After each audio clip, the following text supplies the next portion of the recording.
Na capital do país, 7h01.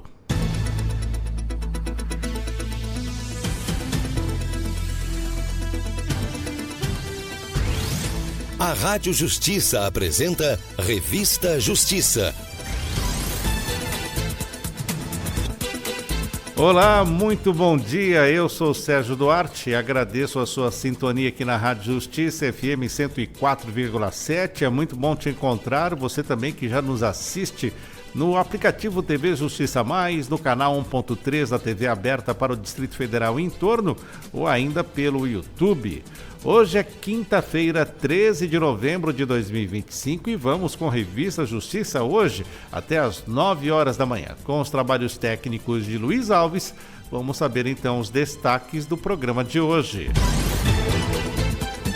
Revista Justiça.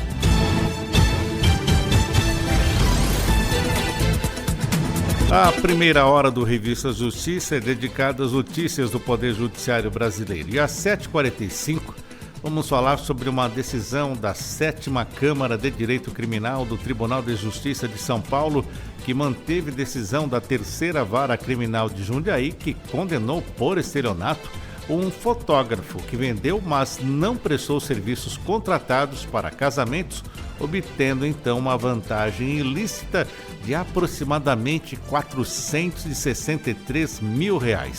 A pena foi fixada em 3 anos, 10 meses e 20 dias de reclusão em regime inicial semiaberto. Para falar sobre esse assunto, nós vamos conversar com o advogado criminalista Felipe Rossi. Às 8h vamos falar de outro assunto muito importante. Com um aumento no número de brasileiros que buscam cidadania estrangeira ou decidem viver fora do país, cresce também a necessidade de entender as obrigações legais que permanecem com o Brasil. Uma delas é a comunicação e a declaração de saída definitiva à Receita Federal, um procedimento obrigatório para quem deixa o território nacional de forma permanente. Mas, afinal, o que acontece se esse cidadão não fizer a comunicação? Quais são os impactos para quem obtém a dupla cidadania ou residência em outro país? E como fica o CPF e como fica também o imposto de renda ou ainda os bens mantidos aqui no Brasil? Hoje nós vamos conversar sobre isso com a doutora Roberta Aveline, ela que é advogada especialista em cidadanias estrangeiras e direito internacional, que vai explicar como regularizar essa transição e evitar dores de cabeças fiscais para quem está prestes a embarcar rumo a uma nova vida fora do país. Às 8h15, no quadro Acessibilidade, vamos falar de uma decisão recente do Supremo Tribunal Federal que confirmou também a validade de uma lei estadual que obriga supermercados e estabelecimentos comerciais a disponibilizarem carrinhos de compras adaptados para o transporte de crianças com deficiência ou mobilidade reduzida. A decisão, tomada em repercussão geral, reconhece que a medida tem como base o princípio constitucional da acessibilidade e reforça ainda os direitos garantidos pela Lei Brasileira de Inclusão da Pessoa com Deficiência. Para falar sobre o impacto dessa decisão do STF e os avanços na efetivação da acessibilidade em espaços públicos e privados, nós vamos conversar com a advogada mestre em Direitos Humanos pela USP e também pesquisadora do campo dos estudos feministas da deficiência, a doutora Thaís Becker. E o Revista Justiça vai até às 9h da manhã, porque nesta quinta, dia 13, em Belém, acontece um dos momentos mais esperados da 30ª Conferência das Nações Unidas sobre a Mudança do Clima, a COP30. O presidente do Supremo Tribunal Federal, ministro Edson Fachin, participará do evento e será o responsável por abrir o Dia da Justiça, uma programação especial dentro da conferência. A iniciativa vai reunir representantes do STF, do Conselho Nacional de Justiça, dos tribunais superiores e de cortes constitucionais de diversos países. E o objetivo é debater os desafios da justiça climática e a proteção dos direitos humanos diante de mudanças do clima, um tema que conecta o judiciário à luta global por um futuro sustentável. Então você vai acompanhar também a partir das 9h a transmissão desse evento. Lembro que você pode participar pelo WhatsApp 61 999758140. Mande a sua dúvida ou sugestão para nós, texto ou voz, mande para a gente. E você também pode nos ouvir onde estiver pela internet. Lá no Tanin e também no radios.com.br você faz a busca Rádio Justiça FM. Agora em Brasília, 7h06. Confira agora no Revista Justiça os destaques do portal de notícias do Supremo Tribunal Federal. Hora de acessar stf.jus.br. Vamos aos destaques neste momento. COP30 e Justiça Climática. Impactos do efeito, ou melhor, dos efeitos do clima não são iguais para todos. Políticas ambientais devem levar em conta que crise climática aprofunda desigualdades. Mais um destaque: STF começa a julgar a inclusão de intervalo do recreio na jornada de trabalho dos professores. Exame do tema prossegue na sessão desta quinta-feira. E último destaque: ação penal 2696. Concluídas as sustentações orais das defesas dos réus do Núcleo 3. O julgamento será retomado na próxima terça-feira, às 9h da manhã, com o voto do relator e dos demais integrantes da primeira turma. E você com certeza terá a transmissão desse julgamento aqui pela rádio e pela TV Justiça. E o último destaque é um destaque da Rádio Justiça no portal. A empresa é condenada por não fornecer água potável no local de trabalho. Ainda na programação desta quinta-feira, o maestro Cláudio Cohen apresenta obras de Benjamin Britten. Quer saber mais detalhes, outras notícias, navegar pelo portal, saber os casos relevantes, ter ainda informação à sociedade, à Desinfoteca? Acesse stf.jus.br. 7h08. Revista Justiça. Agora vamos às notícias, já que a primeira turma do Supremo Tribunal Federal retomou o julgamento do chamado Núcleo 3 por tentativa de golpe. Esse grupo é formado por 9 militares de alta patente e um agente da Polícia Federal. De acordo com a acusação da Procuradoria-Geral da República, o Núcleo 3 é o responsável pelas ações mais violentas da organização criminosa, como planejar uma operação para assassinar o então presidente e vice-presidente da República e um ministro do STF. O julgamento teve início ontem, quando foram ouvidas as defesas de 6 réus. E ontem recomeçou com os advogados dos 4 restantes. O repórter Pablo Lemos acompanhou. O julgamento foi retomado com a sustentação da defesa do tenente-coronel do Exército Rodrigo Bezerra de Azevedo, que esteve presencialmente na audiência. Ele é um dos militares acusados de participar da ação para monitorar o ministro do Supremo Tribunal Federal, Alexandre de Moraes, em 2022. Dia 15 é o dia que a acusação diz que forças especiais atentariam contra o ministro Alexandre de Moraes. E a nossa tese aqui é de negativa de autoria. Chegaram no cara errado. Não estou discutindo mérito para além disso. É disso que se trata. Nós estamos com o inocente em mãos. Em seguida, foi a vez da defesa do tenente-coronel Ronald Ferreira de Araújo Júnior. No caso dele, a Procuradoria pediu a condenação pelo crime de incitação das Forças Armadas contra os poderes constitucionais, por não haver prova de vinculação dele com os envolvidos na trama. Ele não esteve em qualquer reunião, seja conversa de bar, seja conversa na casa de quem quer que seja, e isso, quando foi nos possibilitado o contraditório, ficou claro, como luz solar, de que ele não participou de qualquer evento que pudesse denotar a ele uma ação de organização criminosa. O advogado do tenente-coronel Sérgio Ricardo Cavalieri defendeu que o militar não promoveu ações para pressionar o alto comando do Exército, como denuncia a PGR. Sérgio Cavalieri não tem nem habilidades, nem especialidades, mas também não tem, senhores ministros, qualquer posto estratégico, qualquer questão que possa conferir para ele uma capacidade de atuação quiçá dentro de uma organização criminosa. Por isso, a base sobre a qual se edifica a imputação não se coaduna com a realidade comprovada. E por último, foi a vez da sustentação oral da defesa do agente da Polícia Federal, Vladimir Matos Soares. A acusação traz que Vladimir era responsável por monitoramento e neutralização, citado com outros réus. Vladimir tinha ligação com algum dos réus do processo? Não temos nenhuma comprovação ou indício disso. Pelo contrário, a pessoa que Vladimir fazia contato via WhatsApp não é nenhum desses réus desse processo. As defesas dos 10 acusados do Núcleo 3 foram ouvidas. As 2 últimas sessões de julgamento são previstas para os dias 18 e 19 de novembro. Nessa fase, o relator e os demais ministros apresentam os votos.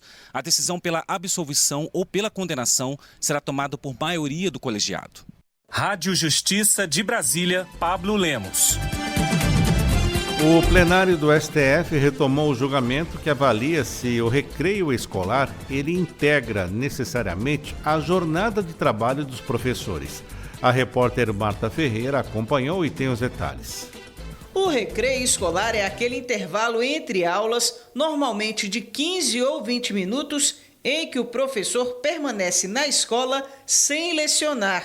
Para a Justiça Trabalhista, esse intervalo curto impede que o professor exerça outras atividades que não se relacionem com a função de professor.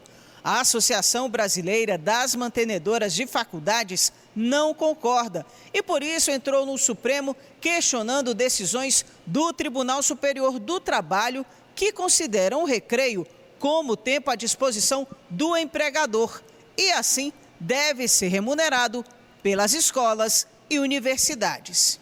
O caso começou a ser analisado no ambiente virtual, mas um pedido de destaque levou a discussão para o plenário físico.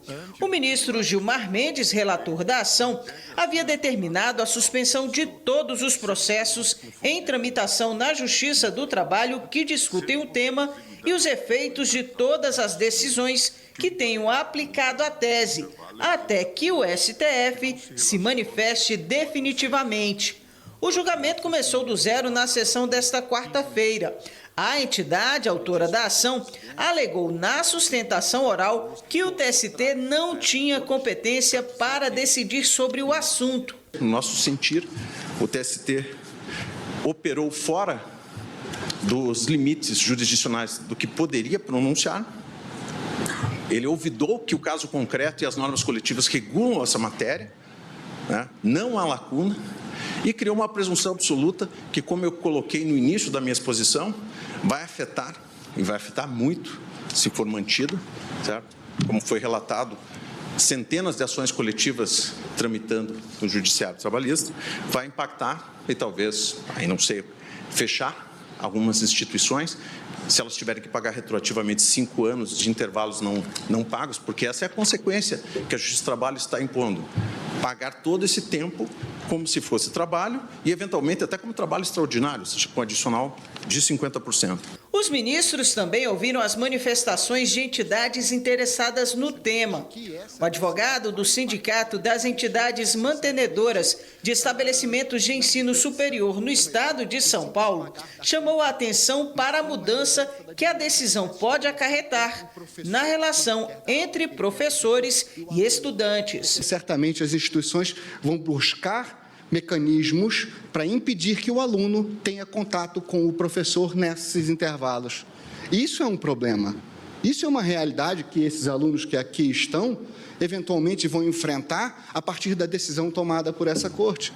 Eu me lembro dos núcleos de prática jurídica, né, onde se discutiu nas cortes trabalhistas a figura do professor e do advogado no núcleo de prática jurídica, ressaltando que o professor tem uma carga horária específica, o advogado tem outra definida pela lei do OAB, e vez por outra, a depender do que fosse mais benéfico, atendia-se como professor, atendia-se como advogado. O que fizeram as instituições de ensino? Criaram salas fechadas para os advogados, os quais eles não poderiam receber os alunos. Então, o aluno elaborava uma petição inicial no núcleo de prática jurídica, ele não podia conversar com o professor ou com o advogado que revisou a sua petição, ou que estaria com ele na audiência. Não, ele tinha que conversar com o professor do núcleo de prática jurídica, que não era o advogado que o orientou a elaborar a petição. Já o advogado da Confederação Nacional dos Trabalhadores em Estabelecimentos de Ensino lembrou o que o Ministério da Educação determina a respeito das atribuições dos professores durante o intervalo. O MEC, ele atribui função ao professor durante o intervalo, durante o recreio. Esse aspecto, por si só, excelências, ele é suficiente para que seja confirmada a posição do Tribunal Superior do Trabalho. Por quê? Porque é perfeitamente compatível, ministro Flávio Dino, eventuais atividades que possam ser consideradas de cunho estritamente pessoal, com o professor estar observando o que está acontecendo. Daí, ministro Flávio Dino, eu rogo a Vossa Excelência que pondere acerca da possibilidade de extrair a parte final da tese proposta por Vossa Excelência em seu brilhante voto, porque a análise caso a caso vai levar à não aplicação da lei. Por quê? Porque o professor não vai reclamar na justiça enquanto estiver no emprego. E mais, recreio, excelências, tem todo dia, data máxima vênia, para se verificar se uma hipótese ou outra aconteceu. Isso torna inaplicável o artigo 4º da CLT. O advogado da Federação Interestadual dos Trabalhadores em Estabelecimentos de Ensino Privado nos estados de Goiás, Minas Gerais, Pará, Rondônia e no Distrito Federal chamou a atenção para a questão salarial da categoria. Os professores brasileiros são aqueles que mais trabalham e menos recebem. E quando eu digo menos recebem, o dado levantado diz que o professor brasileiro recebe, em média, 47% menos do que todos os 40 países que compõem ali a OCDE. É inegável, excelências. É fato que o debate aqui ganha contornos, sim, de impacto econômico. Mas veja, quem realmente será impactado? A instituição de ensino. Advogados que me antecederam afirmaram que foram feitos já diversos acordos. Quantas instituições de ensino que firmaram tais acordos quebraram? Nenhuma, excelências, nenhuma instituição de ensino. Agora, o professor, sim, esse receberá o devido reconhecimento e o devido impacto financeiro, se vossas excelências entenderem que assim o se faz por direito. Rádio Justiça de Brasília, Marta Ferreira. O presidente do STF, ministro Edson Fachin, adiantou o voto dele. Para ele, são constitucionais os entendimentos do TST que consideram o recreio como tempo à disposição do empregador e que deve ser remunerado. A ministra Carmen Lúcia votou para reconhecer que o recreio escolar e os intervalos de aula integram a jornada de trabalho dos professores. Segundo ela, esse tempo deve ser considerado como o período em que o trabalhador está à disposição do empregador, mesmo que não esteja em sala de aula. E hoje vai ser um dia especial para o Judiciário nesse evento global para tratar das mudanças climáticas COP30. Quem tem as informações é o Rossini Gomes. O presidente do Supremo Tribunal Federal e do Conselho Nacional de Justiça, ministro Edson Fachin, vai participar do chamado Dia da Justiça na COP30, encontro que vai reunir representantes de tribunais superiores e de cortes constitucionais de vários países. O objetivo é discutir os desafios da justiça climática e a proteção dos direitos humanos frente às mudanças do clima. Lembrando que o ministro esteve aqui em Belém na quinta-feira passada, dia 6. Fachin participou da abertura da sessão plenária da Cúpula do Clima, ao lado do presidente Lula, do presidente do Congresso Nacional, senador Davi Alcolumbre, e do presidente da Câmara, deputado Hugo Mota. Rádio Justiça, de Brasília, Rossini Gomes. 7h19. Justiça climática é justiça social. Novas regras para a redução de emissões de carbono no meio ambiente demonstram o empenho do Brasil em avançar na agenda ambiental, tendo em vista o enfrentamento da crise climática e suas danosas consequências. Sobre esse tema, o repórter Neto Costa preparou uma reportagem especial. A Organização Meteorológica Mundial confirmou em janeiro deste ano que 2024 foi o ano mais quente já registrado. Os efeitos desse aquecimento estão na elevação do nível do mar, levando comunidades inteiras a se mudar, além de secas prolongadas, colocando as pessoas em risco de fome. As mudanças climáticas, especialmente o aquecimento global, causado principalmente pelas emissões de gases de efeito estufa, acenderam o alerta no planeta Terra. Nesse contexto internacional, o Brasil se posiciona ao desenvolver sua legislação, definindo novas regras ambientais. São mudanças que têm impacto na sociedade e no setor privado da economia, devido à necessidade de adaptação e ao cumprimento da legislação. A redução de emissões de carbono é uma delas, mas há outras importantes medidas que devem ser praticadas pelas organizações. As mudanças climáticas representam um desafio global e local. Elas geram impactos ambientais, sociais e econômicos em todo o mundo e devem mobilizar as pessoas para que haja um futuro possível. A advogada Aurora Laureano, especialista em direitos humanos do Instituto Clima e Tecnologia, comenta sobre os impactos da crise climática. O parecer consultivo da Corte Interamericana de Direitos Humanos, ele é muito enfático em dizer que a emergência climática ela vai afetar o exercício dos direitos humanos pelas pessoas e, especialmente, as pessoas mais vulneráveis às mudanças climáticas vão sentir de forma mais grave esses efeitos. Como, por exemplo, populações indígenas, populações ribeirinhas, mulheres, crianças, são grupos que já são vulnerabilizados fora desse aspecto do clima. É necessário ter um olhar em relação a esses grupos mais vulnerabilizados se a gente quiser tratar o clima como abordagem de direitos humanos. No Brasil, como efeito das mudanças no clima, tivemos eventos extremos, como as chuvas e o desastre ambiental ocorrido no Rio Grande do Sul e as queimadas na Amazônia no ano passado.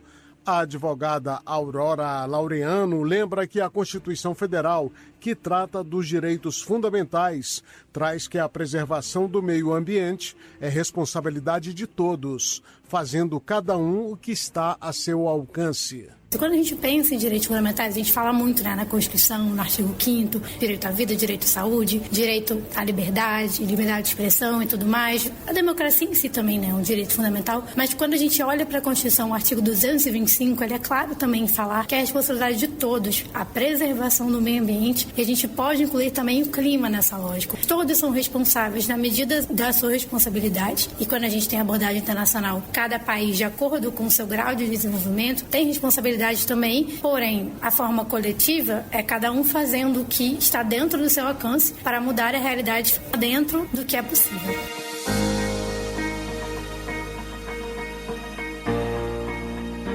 Iniciativas para lidar com as mudanças climáticas são urgentes. O Brasil tem revisto suas normas ambientais e climáticas e entre as novas regras estão as metas de redução de emissões de carbono, os relatórios de sustentabilidade obrigatórios e a transição energética. As principais mudanças na legislação climática brasileira são a Lei de Crimes Ambientais, que estabelece penalidades mais rigorosas para crimes como a poluição e a degradação dos ecossistemas, a Política Nacional de Resíduos Sólidos, que estabelece diretrizes importantes, mas que ainda representam um desafio ao setor industrial por conta das dificuldades em cumprir as exigências de descarte e reciclagem, o mercado de carbono, lei que institui o Sistema Brasileiro de Comércio e Emissões de Gases de Efeito Estufa, que estabelece as bases para a criação de um mercado regulado de carbono no Brasil, e ainda o Plano Nacional sobre Mudanças do Clima, que deve ser o guia da política brasileira até 2035. A nova versão a ser apresentada este ano vai definir ações efetivas para que o Brasil reduza suas emissões de gases de efeito estufa e se adapte ao impacto da mudança do clima. A advogada Luísa Barreto Correia da Veiga, presidente da Comissão Especial de Crédito de Carbono da OAB, diz que a legislação reflete a necessidade de descarbonização da matriz brasileira. As políticas de mercado de carbono, de descarbonização, elas têm avançado muito no Brasil. Nos últimos 2 anos, foram editadas 5 legislações relacionadas à descarbonização. A Lei do Mercado Regulado de Carbono no Brasil, que está em fase de regulamentação, os marcos legais das eólicas offshore, do combustível do futuro, o plano de aceleração para a transição energética. Isso demonstra um compromisso, um comprometimento do país com evoluir na pauta de descarbonização. Essas legislações, elas refletem uma busca por alcançar a necessidade de descarbonização da matriz brasileira. Nós já temos uma matriz energética muito limpa e uma matriz elétrica que é um exemplo para o mundo, de fato. Mas isso não quer dizer que o Brasil parou. Ele continua trabalhando e estes marcos regulatórios, eles demonstram isso. Há muitos desafios no processo de adaptações e ajustes nas empresas comprometidas com o meio ambiente.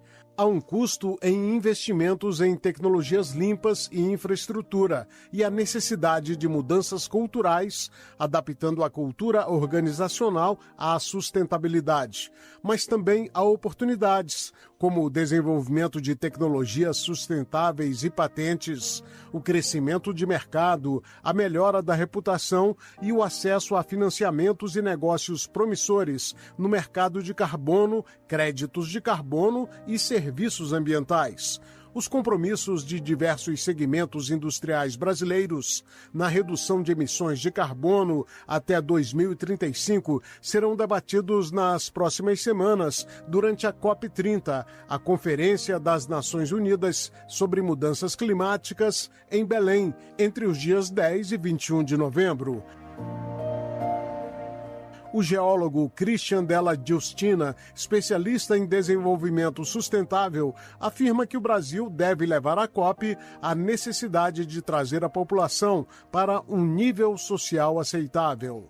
Eu acho que o Brasil deve levar para a COP a deficiência que a gente ainda tem com relação à questão socioeconômica, né? A gente tem um déficit aí econômico, né? De trazer a população para o nível social aceitável, né? Principalmente a questão do saneamento básico. A gente não pode abdicar ainda das fontes energéticas tradicionais, embora a gente tenha que enxergar no futuro uma mudança de paradigma, né? Para as energias limpas. E que a gente precisa, né, da contribuição externa para poder alcançar esses objetivos de desenvolvimento social, né, o desenvolvimento sustentável que envolve essas variáveis ambientais, econômicas e sociais. Neste ano, o STF recebeu o selo ouro do Programa Brasileiro GHG Protocol, por ações de sustentabilidade e redução de emissões de carbono. A conquista reforça o compromisso da Corte com a sustentabilidade e a posiciona como referência entre os órgãos públicos do país. A agenda ambiental do Supremo não termina com a conquista. A Corte conta com o programa STF Mais Sustentável, que promove ações contínuas e já prevê iniciativas para ampliar o diálogo com a sociedade e aprofundar a cultura da sustentabilidade dentro e fora da instituição. Também neste ano, o CNJ e o STF lançaram a cartilha do programa Justiça Carbono Zero, com metas para o Poder Judiciário. O objetivo é alcançar a neutralidade de carbono até 2030, em alinhamento com os Objetivos de Desenvolvimento Sustentável da Agenda 2030 da ONU, especialmente o ODS 13, que trata da ação contra a mudança climática. Com sonorização de Jonathan Alves e produção de Diego Veiga, Rádio Justiça de Brasília, Neto Costa. Agora em Brasília, 7h29. Previsão do tempo no Brasil. Vamos saber como fica o tempo hoje, com informações ao vivo, direto do Instituto Nacional de Meteorologia. Danilo Sidem, bom dia. Bom dia, Sérgio. Bom dia a todos os ouvintes da Rádio Justiça. Conta pra gente como vai ser a quinta-feira aqui no DF, Danilo. Aqui no Distrito Federal, a nossa quinta-feira deve ser bastante tranquila em relação a eventos de tempo. Nós estamos com um começo de manhã com mínimas de 17 graus aqui no Distrito Federal. As máximas podem alcançar ali os 32 graus ao longo da tarde. A umidade aqui começou com cerca de 65% em algumas regiões do distrito e ao longo da tarde pode alcançar até mínimas de 40%. Por enquanto, a possibilidade de chuva bastante fraca durante o final da tarde, Sérgio. E o restante do Centro-Oeste, Danilo? No restante da região Centro-Oeste, as áreas de chuva hoje devem se concentrar ali na região do Mato Grosso do Sul, principalmente. Nós já temos alguns acumulados de últimas 24 horas que ultrapassam ali 40 milímetros e ao longo do dia devemos observar mais chuvas ocorrendo mais para o estado do Mato Grosso do Sul, principalmente ali na parte mais oeste, a região do Pantanal, parte ali do município de Corumbá, onde nós estamos com alguns acumulados previstos que podem ali ultrapassar os 50 milímetros por dia, mas por enquanto a parte de chuva da região Centro-Oeste se concentra mais ali no Mato Grosso do Sul e pontualmente também no estado do Mato Grosso, Sérgio. Agora vamos para a região norte, se você tiver informações também sobre Belém, né, no Pará, calor grande como sempre e temos uma COP30 lá, né? Exatamente, hoje em Belém do Pará a gente amanheceu ali com algumas as nuvens no céu, mas por enquanto não tem muito registro de precipitação. Nas últimas horas a gente tem observado o aumento da temperatura na cidade. A máxima hoje prevista deve alcançar ali por volta dos 32 graus. Mínimas hoje cerca de 23 graus na cidade. Por enquanto a previsão de chuva é apenas uma pancada no final de tarde, mas nada muito que chame a atenção, Sérgio. Agora vamos para o Nordeste. No Nordeste, a gente continua ali com algumas áreas de chuva isolada ocorrendo principalmente ali no litoral do estado da Bahia. A previsão é que ao longo do dia essas áreas se desloquem mais ao sul da região do Recôncavo e se concentrem ali nas proximidades da cidade de Ilhéus e de outras cidades mais para o litoral sul do estado. Por enquanto, a mínima na região da Bahia foi a mínima da região do Nordeste, cerca de 17 graus. As máximas devem alcançar cerca de 38 graus no interior do Piauí, Ceará e outros estados mais próximos do sertão. E as pancadas de chuva durante a tarde devem ocorrer somente ali nas proximidades do litoral do estado do Maranhão, Sérgio. Agora vamos para o Sudeste. Na região sudeste a gente tem uma manhã bastante fria nos estados do Rio de Janeiro e em partes da região serrana ali na divisa entre Minas Gerais, Serra da Mantiqueira entre Minas Gerais e estado de São Paulo, mínimas de cerca de 10 a 11 graus na manhã de hoje. As máximas hoje estão previstas para cerca de 36 graus em partes do norte de Minas Gerais e a chuva deve ocorrer com mais intensidade no interior do estado de São Paulo, onde a gente já começa o dia com alguma nebulosidade bastante forte em algumas pancadas isoladas que devem se fortalecer nas próximas horas, Sérgio. E agora vamos fechar com o sul do país. No sul do país a gente tem as temperaturas mínimas ocorrendo ali no extremo sul do estado do Rio Grande do Sul, com cerca de 11 a 12 graus de mínima na manhã de hoje. As máximas devem ocorrer também naquele estado durante o período da tarde, pode alcançar ali os 28, 29 graus. Em termos de chuva, a principal área prevista para hoje para a região sul deve se concentrar no norte do Rio Grande do Sul até o estado do Paraná durante o dia de hoje. A gente está com alguns acumulados previstos ali na faixa de 50 milímetros nas próximas 24 horas ali para o estado do Paraná e em partes do norte de Santa Catarina. A área de chuva principal na região sul hoje será nesses dois estados, enquanto a parte mais centro-sul do Rio Grande do Sul deve ter um dia um pouco mais tranquilo, Sérgio. Obrigado pelas informações, Danilo Siden, ao vivo, direto do Instituto Nacional de Meteorologia. Bom dia para você e para todos do IMET. Bom dia para você, Sérgio, e ótima quinta-feira a todos que nos ouvem pela Rádio Justiça. Mais uma vez, obrigado, 7h34.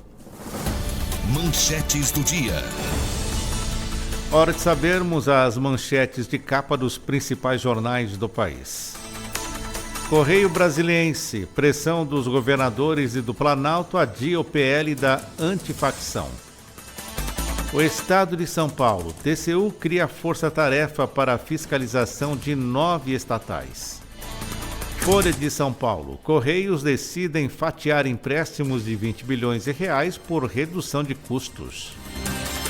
Diário do Nordeste, Ceará terá 22 bilhões de reais em parques eólicos e solares. Estado de Minas, radar de velocidade média já fiscaliza na Grande BH. Jornal do Comércio, com disputa política, projeto antifacção trava na Câmara. À tarde, chuva causa mais estragos em áreas de racismo ambiental. 0 hora, sob pressão do governo, relator altera novamente projeto de lei antifacções. E o portal Valor Econômico. Finanças. Estrangeiros ampliam a aposta na Bolsa e fatia chega a 58,3%. 7h35. Justiça climática é justiça social.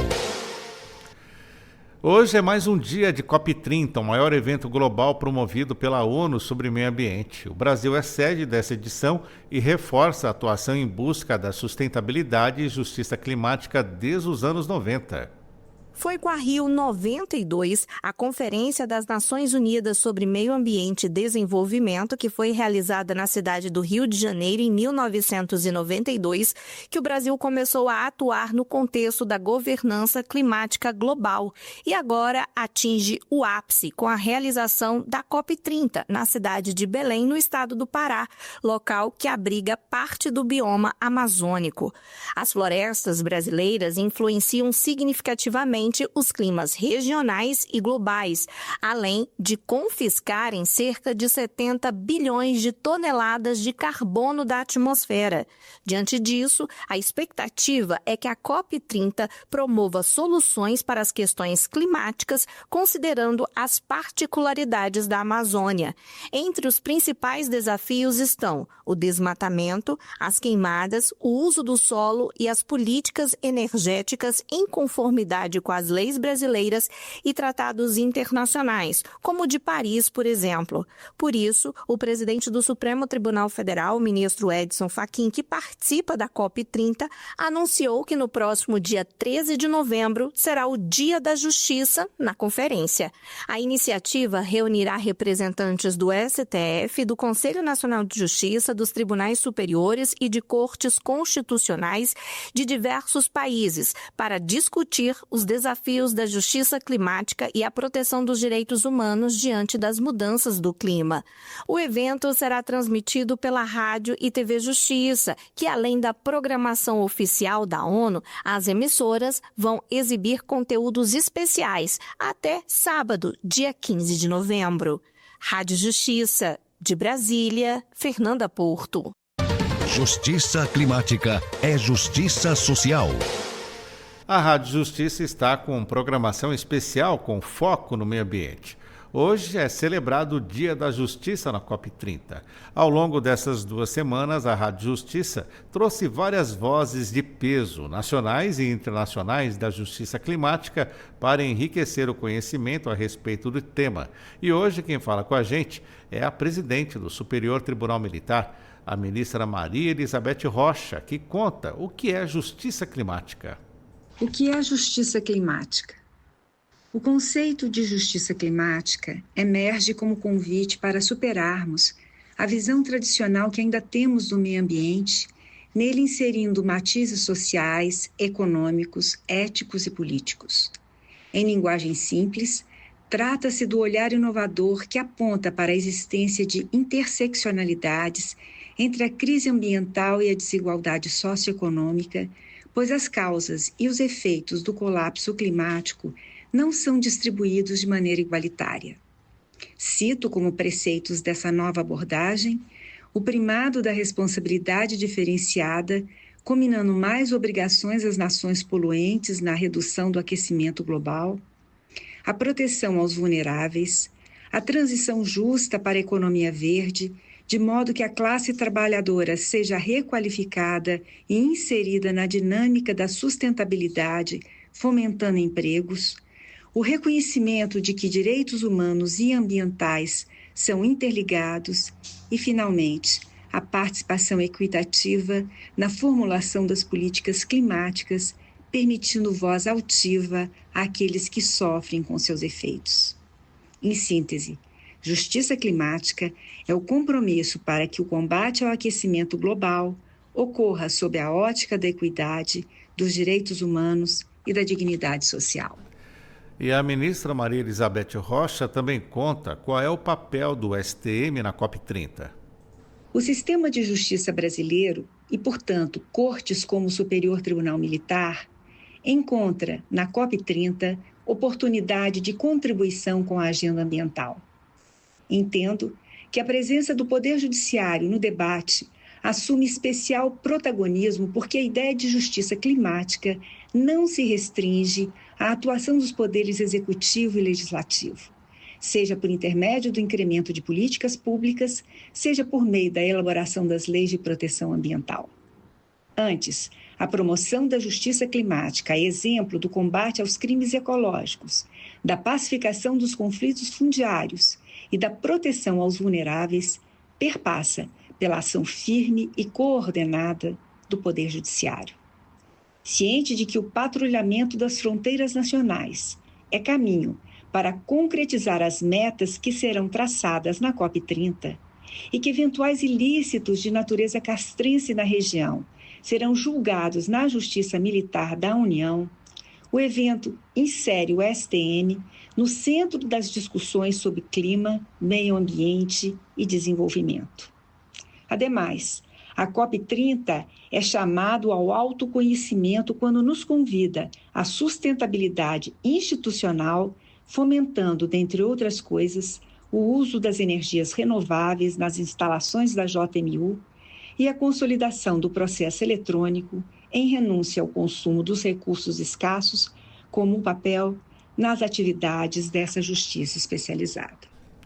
E hoje, dia 13 de novembro, é comemorado o Dia da Justiça na COP30. E você, ouvinte e espectador, vai poder acompanhar a transmissão ao vivo aqui pela rádio, pela TV Justiça e pelo aplicativo TV Justiça Mais e pelo canal no YouTube a partir das 9 horas da manhã. Justiça climática é justiça social. E a Justiça de São Paulo decidiu que um parque de diversões deve indenizar pelo uso indevido de imagem de uma criança em material de divulgação. Confira com o Neto Costa. A 10ª Câmara de Direito Privado do Tribunal de Justiça de São Paulo manteve decisão de primeiro grau e determinou que um parque de diversões retire a imagem de uma criança divulgada sem autorização em redes sociais e material publicitário. O parque também deverá pagar uma indenização no valor de R$ 3.000 por danos morais. Segundo o processo, depois de um mês da ida ao parque com a família, a mãe do menino foi informada por conhecidos de que a fotografia do filho dela estava sendo usada pela empresa em comerciais. Ao decidir, o magistrado relator destacou que o parque não comprovou ter obtido autorização expressa da representante legal da criança, exigência obrigatória, devido ao caráter econômico do uso da imagem, como explica o advogado Tiago Marques, especialista em direito constitucional. No caso, a criança foi fotografada no parque de diversões, teve a sua imagem não autorizada utilizada para fins comerciais, fins publicitários do parque. A mãe ficou sabendo e ingressou com uma ação na justiça pedindo uma indenização. O juízo que julgou a causa julgou de maneira acertada ao fundamentar a decisão com o Código Civil, artigo 20, que diz que as pessoas têm que dar autorização para ter sua imagem divulgada para fins comerciais. Então, quando se usa uma imagem de uma pessoa sem essa autorização, ela estaria ocorrendo num ilícito civil indenizável. Então foi utilizado o artigo 20. Também foi mencionado a súmula 403 do STJ, que diz que independe de prova de prejuízo a indenização pela publicação não autorizada da imagem de pessoa com fins econômicos ou comerciais. Tem a previsão na Constituição, no artigo 5º, como direito fundamental a inviolabilidade da imagem.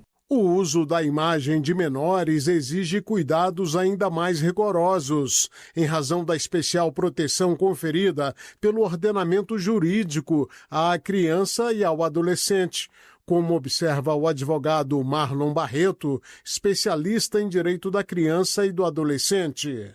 Nós temos aí duas questões para serem discutidas nesse caso. O primeiro é a questão do direito à privacidade e o direito do respeito previsto no artigo 227 da Constituição. A imagem da criança e do adolescente deve ser protegida de toda e qualquer forma de exposição. ela precisa ser preservada e precisa ser devidamente cautelada. A segunda questão que decorre deste caso é que a imagem não foi usada de maneira noticiosa ou jornalística, ela foi usada com finalidade comercial em publicidade. E nesse caso, como o parque aufere lucro, ganha rendimento em razão da exploração da imagem, obrigatoriamente ele precisava ter a autorização dos responsáveis legais para usar a imagem de uma criança ou adolescente.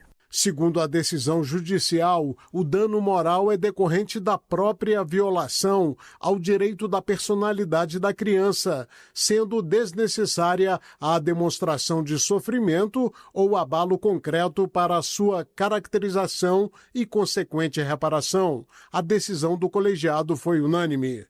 Rádio Justiça de Brasília, Neto Costa. Agora 7h45. Revista Justiça. Entrevista. A 7ª Câmara de Direito Criminal do Tribunal de Justiça de São Paulo manteve decisão da 3ª Vara Criminal de Jundiaí, que condenou por estelionato um fotógrafo que vendeu, mas não prestou serviços contratados para casamentos, obtendo uma vantagem ilícita de aproximadamente R$ 463 mil. A pena foi fixada em 3 anos, 10 meses e 20 dias de reclusão em regime inicial semiaberto. Para falar sobre esse assunto, eu converso agora com o doutor advogado criminalista Felipe Rossi. Doutor Felipe, bem-vindo, bom dia. Bom dia. Doutor Felipe, vamos explicar para o nosso ouvinte, afinal, então, o que caracteriza o crime de estelionato e o que o levou, então, o que motivou o tribunal a manter a condenação nesse caso do fotógrafo. Primeiramente, quero agradecer o convite e, mais uma vez, reiterar que o compromisso de trazer informação ao público é excelente e é muito estimado, para que todo mundo entenda essas situações e saiba que, de fato, o que cabe ou não uma reprimenda criminal. Nesse caso, nós estamos falando de um crime que ele é muito comum. Nós falamos, inclusive, que é a evolução do crime de sangue, que é o crime intelectual. É o crime onde há ali a ideia de utilizar o falseamento da verdade, o engodo, que é um termo jurídico que a gente utiliza. Nesse caso, o que chama a atenção é porque é uma questão muito corriqueira e que, por vezes, a gente não consegue identificar. Quando pensamos no fotógrafo, a primeira coisa que vem à cabeça é o prestador de serviço. Então, aqui a gente tem que fazer uma distinção importante na área civil e na área criminal. Normalmente, esse tipo de demanda ela é resolvida na área civil, por uma falha na prestação de serviço. É como se ele tivesse prometido algo e entregou de uma forma não integral, ou executado parcialmente, mas sem os devidos cuidados. O grande problema desse caso, e que traz ele interessante para o debate aqui hoje, é que, no caso, há uma conduta reiterada. Ou seja, o fotógrafo ele pega um serviço, ele se compromete a realizá-lo, e aí, então, posteriormente, ele faz uma reincidência na conduta. Não somente ele, mas sua equipe. E eles vão vendendo o produto cientes de que não vão cumpri-lo. E esse é o ponto importante. Quando nós falamos de um crime, a intenção do agente, a vontade dele passa a ser muito importante para a categoria que vai ser adequado. Então, se falamos de uma qualificação em termos jurídicos, o que vai ser aplicado a alguém que se compromete a receber o direito de alguém e não vai cumpri-lo? Bem, não pode ser um tipo de furto, não é um roubo, porque não há violência. Então, na questão patrimonial, será que o agente ele agiu com a vontade, a intenção de causar dano? Então, o que o julgado nos traz é que, uma vez ciente de que ele não iria cumprir aquele serviço, tem-se, então, a categoria de um crime onde eu tenho uma ideia de persuadir uma pessoa a fazer um pagamento sem, de fato, exercê-lo. Então, nós estamos falando da modalidade de estelionato. Doutor Felipe, esse tipo de golpe envolvendo serviços de casamento e eventos tem se tornado comum? Quais os cuidados que as vítimas podem adotar para se proteger? Estamos falando de um fotógrafo, mas temos outros serviços, né? É o DJ, é o decorador. Essa parte, infelizmente, é uma realidade. Tem cada vez mais ficado comum esse tipo de conduta. E não somente com fotógrafo, como bem colocaste. Nós temos também salões, nós temos buffet e tudo mais que está envolto à prestação de serviço. Mas, como eu te disse, nós precisamos ter uma cautela muito grande com relação à parte civil da parte criminal. Neste caso, em especial, se deu o reconhecimento do crime em razão de uma recorrência em pegar o dinheiro dos clientes e não prestar o serviço. Porque o estelionato é justamente isso. É uma promessa falsa. Imagina o seguinte, eu já pego o valor da parte que estava me contratando, sabendo que eu não iria cumprir o serviço, ou, como é no caso, que eu não teria capacidade de exercê-lo. Alguns cuidados que os consumidores precisam ter. Parece bobeira, parece aquela dica de pessoa extremamente precavida, mas não é. Consulte a empresa, verifique antes se ela possui reclamações, instrumentos comuns, reclame aqui. No próprio judiciário, o cidadão, hoje em dia, ele precisa saber manejar instrumentos mínimos de verificação, como, por exemplo, pegar o nome da empresa, o CNPJ, colocar nos tribunais de justiça, identificar se há algum tipo de ação contra aquela empresa. São medidas básicas que não exigem grande conhecimento técnico, mas que com certeza vão te garantir sim uma ausência de dor de cabeça lá na frente. Estou conversando aqui na Rádio Justiça com o nosso convidado, o Dr. Felipe Rossi. Estamos falando sobre um fotógrafo que foi condenado por estelionato. Estamos falando desse serviço que muitas vezes acontece, este ocorrido principalmente em casamentos. Esse tipo de, ou melhor, em termos jurídicos, doutor Felipe, qual é a diferença entre um inadimplemento contratual, que seria um problema civil, e um estelionato, que é um crime, hein? Perfeito. Então vamos para os termos jurídicos. A parte do crime de estelionato, ela exige o engodo. O que é o engodo? É justamente enganar, levar a pessoa a uma percepção equivocada. Então, desde um primeiro momento, quando eu tenho o sujeito, prestador de serviço, sabendo que não irá cumprir, então olha só, ele tem a vontade, desde o primeiro momento, ele tem a ciência desde o primeiro momento que ele não vai executar. Esse caso ele é importante, ele é um paradigma, porque o que foi entendido não é uma vontade direta, é uma vontade eventual, que nós chamamos de dolo eventual. É o seguinte, ele sabia que não teria capacidade, de cumprir e mesmo assim assinou o contrato. Então, o inadimplemento contratual, ele diverge porque não há esse dolo, essa intenção, esse conhecimento de que ele não vai cumprir. Então, há exemplo para todos que estão nos ouvindo. Que eu sei que eu terei um imóvel, um local alugado numa data X. E aí, eu ciente desse fato, eu alugo para 2 pessoas. Veja, nesse caso, eu já tenho certeza, eu já sei que aquele imóvel não poderá ser utilizado por um dos consumidores na data X. E aí, então, eu mesmo assim, eu busco trazer o patrimônio, ou seja, fechar o contrato ciente de que eu não poderia cumpri-lo. Então, veja que desde o momento inicial da conduta, já tem ali um vício, já tem ali uma vontade ou uma ciência inequívoca de que aquilo ali poderá causar prejuízo. Então, neste caso, nós temos uma distinção entre uma questão consumerista, sobre a inexecução de um contrato versus um crime. Porque o crime exige exatamente este ponto. É a impossibilidade de cumprir ciente de que a parte iria te dar um valor, ou seja, de pagar pela prestação de serviço, e mesmo assim, tu captou o valor e não vai entregá-lo. Então, esse engodo, essa manobra de receber o valor, isso daí caracteriza o estelionato. Para quem está nos ouvindo, no cível, a diferença é que nós estamos falando de alguma circunstância que não pôde ser executada por algum motivo XYZ, ou porque foi prestado de forma não integral ou mal feita. Então, são variáveis que nós vamos pontuar dentro de um contexto. Claro, nós temos que pontuar que neste caso especial não foi 1 ou 2 casos, são alguns casos. Então, o que a autoridade policial e o juízo levam em consideração é que não se trata de uma inexecução simples. Tem-se uma conduta reiterada de captar patrimônio dos consumidores e não entregar o serviço. Então, até o fato dessa conduta ser repetida mostra, para além de dúvidas, de que, na hipótese, o sujeito estaria, sim, assumindo o risco de produzir um crime. Então, essa é uma diferença sutil que, no contexto, ela deve ser analisada de acordo com o que está acontecendo no caso. Porque, eventualmente, um caso, uma circunstância, um equívoco, 2 agendas marcadas, podem acontecer. Isso é um fato cotidiano. O que não deve se confundir é quando há essa reiteração, ou seja, a conduta ela fica para além de uma dúvida de qual era a intenção do sujeito. E aí sim a gente tem a categoria do crime contra o patrimônio e então o estelionato. Doutor Felipe, o prejuízo causado, quase R$500 mil, esse valor teve impacto na definição da pena? Sem sombra de dúvidas, porque o artigo 59 do Código Penal, ele vai trazer ali o escalonamento da dosimetria. A dosimetria é a forma como contamos a pena. E ela tem 3 fases. Na primeira fase, nós chamamos de circunstâncias judiciais. E aqui, neste momento, desde o primeiro passo, nós temos ali as consequências do crime. Então, se as consequências são graves, nós falamos em direito se ela excede o tipo, ou seja, se ela vai além de simplesmente enganar, se ela tem um impacto devido. Então, assim, desde o primeiro momento, a gente já tem a constituição de um impacto grave. E o que deixa essa conduta, na verdade, esse contexto ainda mais grave, é o fato de que não foi somente o fotógrafo. Haviam outras pessoas envolvidas.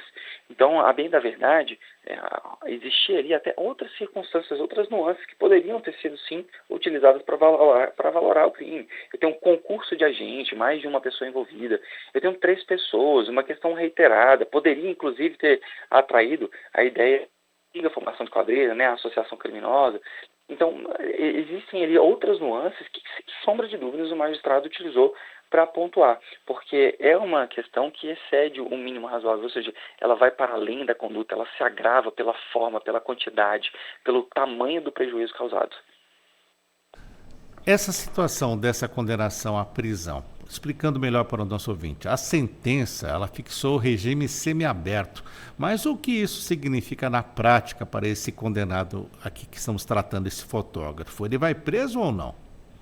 Aí vem uma parte agora que realmente explicar para o cidadão é uma questão sensível. Como eu disse, eu sou professor e por vezes que meus alunos perguntam é justamente sobre a ineficiência, o tamanho da pena. Então, antes de explicar isso, de regimes, trazer aqui uma menção que também é muito utilizada no STF e a gente tem que trazer ele num livro básico de direito penal, dos delitos e das penas. Não é pelo tamanho da pena, mas sim pela certeza da sua aplicação. Não é pelo quanto, mas sim pela certeza. Ou seja, o indivíduo ele deve ter certeza da punição para que evite reiterar esse tipo de conduta criminosa. Mas neste caso, confesso que eu também tenho que comparecer com as vítimas por conta do resultado penal. Na verdade, esse tipo de pena, ele não traz o regime semiaberto. Como funcionam os regimes? O regime aberto, quando o sujeito é condenado a até 4 anos. Acima de 4 anos e até 8, semiaberto, e acima de 8, fechado. Como são cumpridos esse tipo de regime?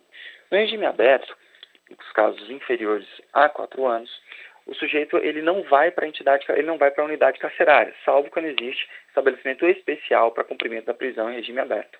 Ele não vem a ter, são poucos os estados que têm, e quando tem, de fato, às vezes não são nem suficientes para trazer a reprimenda necessária. Então, o regime aberto, ele vai impor algumas restrições. Não vai poder deixar o local onde reside, de um estado, algumas limitações de locais que devem ser frequentados. Então, o regime aberto ele é cumprido nessa toada. Quando nós falamos do regime semiaberto, então o indivíduo ele passa a ter que dormir numa instituição, numa entidade prisional. Então, cada estado possui um local específico. Então, ele dorme, ele é guardado, que é um termo muito utilizado no meio, no horário noturno. Então, vai depender do local, 18, 19. Então, ele entra no local e no dia seguinte ele sai, no final de semana ele também é recolhido. Esse sim é o termo correto. Já o regime fechado, não. Ele fica integralmente recluso, cumprindo a sua pena. Com relação ao regime semiaberto, nós temos o regime semiaberto dentro da instituição prisional, a exemplo de Brasília, nós temos a Papuda, e dentro nós temos ali a unidade de CIR, que é o local onde o preso no regime semiaberto, que não tem uma proposta, não tem uma possibilidade de trabalho externo, ele cumpre dentro do próprio estabelecimento, com forma diferenciada. Quando ele tem proposta de trabalho externo, então ele trabalha durante o dia e ele volta, ele é recolhido ali no CDP, que fica na região ali do setor de indústrias gráficas. Então, cada local tem uma especificidade sobre a forma e o tipo de execução da pena no tocante ao local. Em Brasília, no Distrito Federal, existem essas nuances específicas. O ponto de divergência aqui é sobre, será que a reprimenda, de fato, ela é efetiva para que impeça o agente de cometer esse tipo de crime? Mas, na verdade, a pena é muito pequenininha. A pena é de 1 a 5 anos. Então, nesse caso, foram 3 anos, então, ele acabou por pegar um regime aberto. Conversamos na Rádio Justiça com o Dr. Felipe Rossi, ele que é advogado criminalista, também professor, falando sobre uma decisão da 7ª Câmara de Direito Criminal do Tribunal de Justiça de São Paulo. O tribunal manteve decisão da 3ª Vara Criminal de Jundiaí, que condenou por estelionato um fotógrafo que vendeu, mas não prestou serviços contratados para casamentos. obtendo aí uma vantagem ilícita de quase R$470 mil. A pena foi fixada em 3 anos, 10 meses e 20 dias de reclusão em regime inicial semiaberto. Doutor Felipe, obrigado por atender a Rádio Justiça. Até a próxima. Até a próxima. Muito obrigado. Agora, 7h59, daqui a pouquinho, em instantes, vamos ter outra entrevista. Vamos falar sobre aquela questão de brasileiros que se mudam para o exterior, mas esquecem de fazer esta comunicação à Receita Federal. Já já vamos tratar disso com a doutora Roberta Avellini. Não saia daí.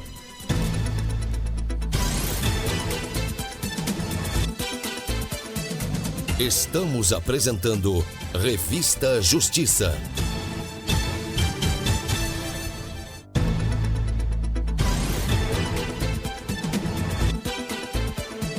Voltamos a apresentar Revista Justiça. Estamos de volta com a Revista Justiça. Vamos para a nossa segunda hora, 8h01. Revista Justiça. Entrevista. Com o aumento do número de brasileiros que buscam cidadania estrangeira ou decidem viver fora do país, cresce também a necessidade de entender as obrigações legais que permanecem com o Brasil. Uma delas é a comunicação e a declaração de saída definitiva à Receita Federal. Um procedimento obrigatório para quem busca deixar o território nacional de forma permanente.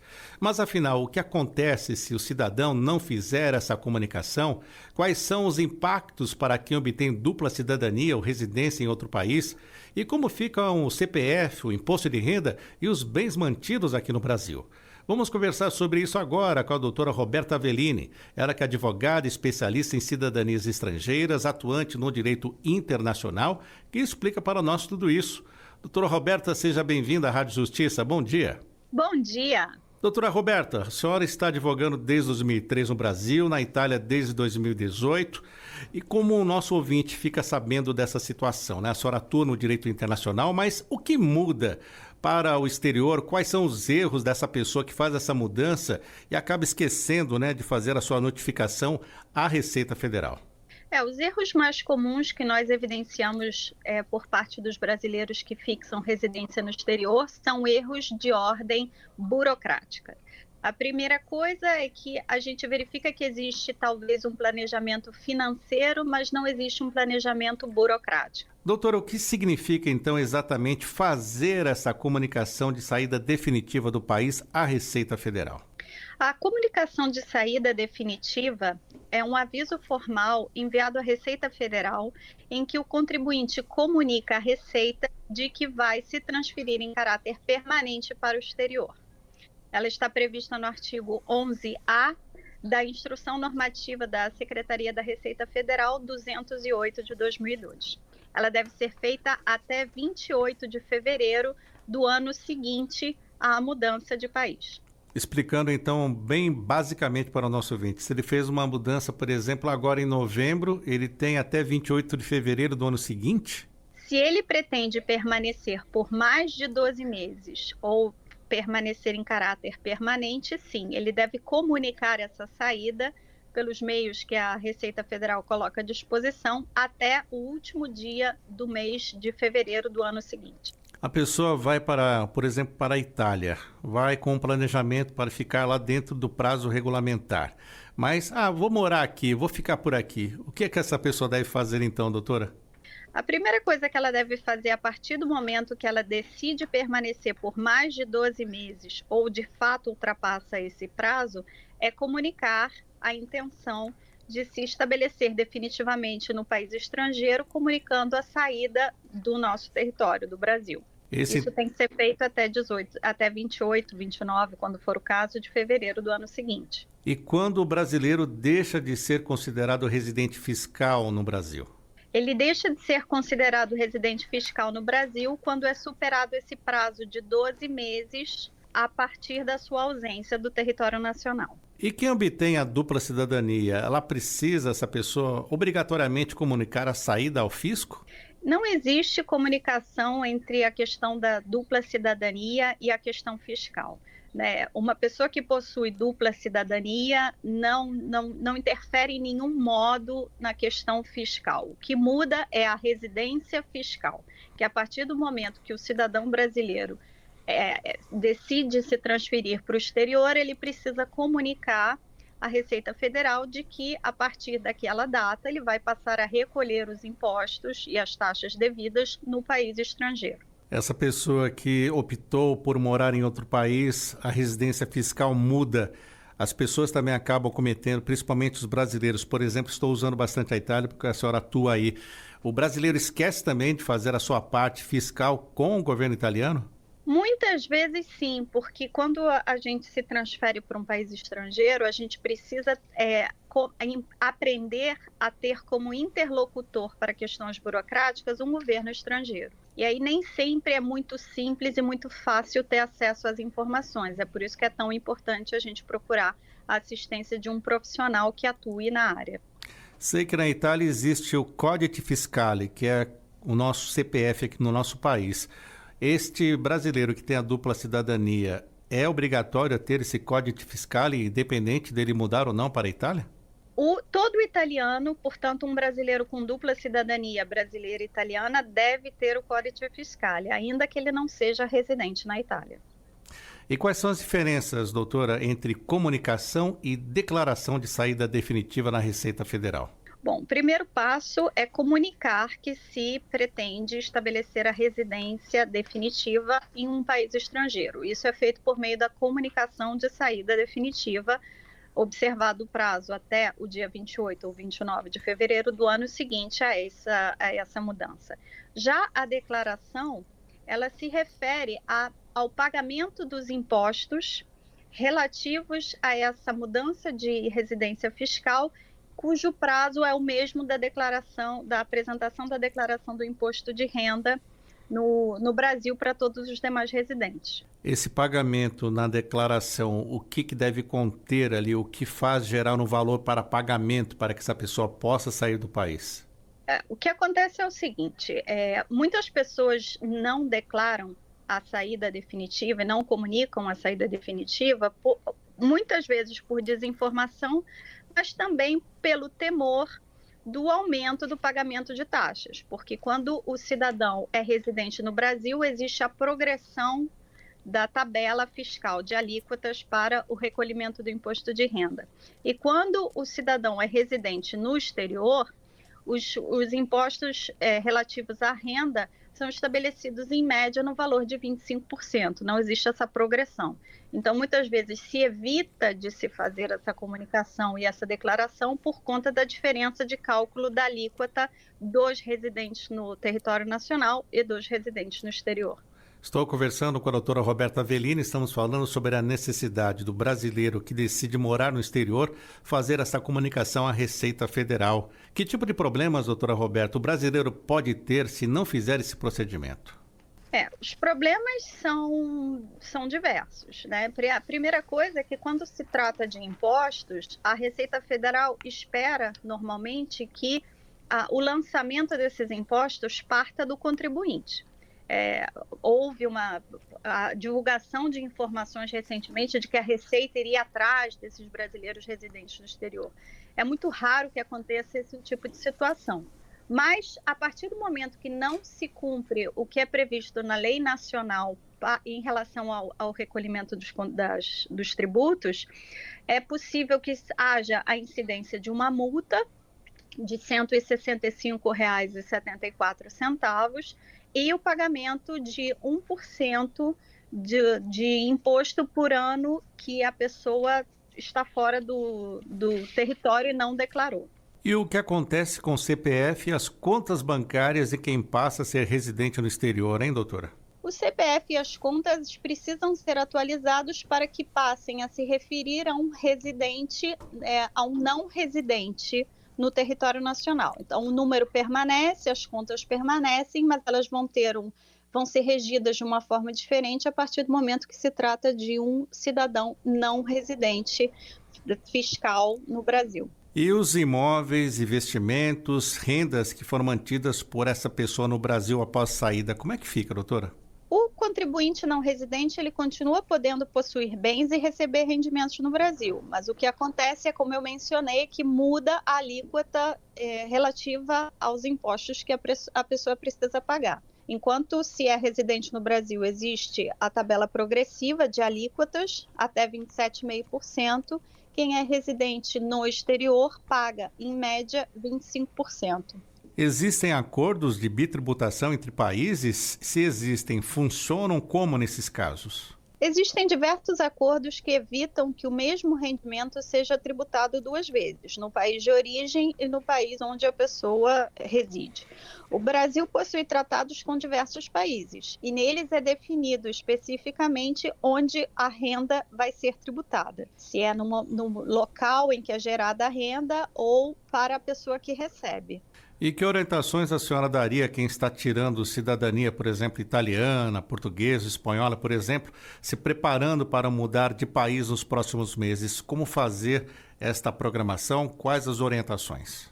As orientações que eu teria para passar para as pessoas, e eu já falei sobre isso, inclusive no meu perfil, é de se preparar não apenas economicamente, mas também de cuidar dos aspectos burocráticos dessa mudança de país. Abrir firma num tabelionato de notas, caso a pessoa não tenha firma aberta, obter um certificado digital, porque facilita para muitas operações, verificar a validade dos documentos como identidade, carteira de motorista e passaporte, porque renová-los no exterior é bastante complicado, se não impossível, e efetuar com o acompanhamento de um profissional o planejamento tributário.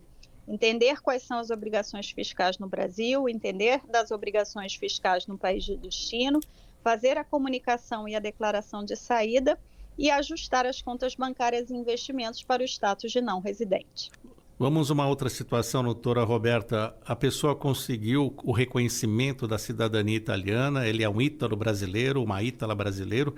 Como fica essa situação? Porque já ouvimos falar, você conseguiu a dupla cidadania, agora vai ter que pagar imposto na Itália. Como é que funciona isso? A questão do imposto ela é estabelecida de acordo não com a cidadania, não com a nacionalidade da pessoa, mas de acordo com o local em que essa pessoa estabelece a sua residência definitiva e transfere a sua residência fiscal. Então, se uma pessoa tem a dupla cidadania, mas continua residindo no Brasil, não existe a incidência de nenhum tipo de imposto ou taxa para esse cidadão ítalo-brasileiro enquanto ele permanece no Brasil.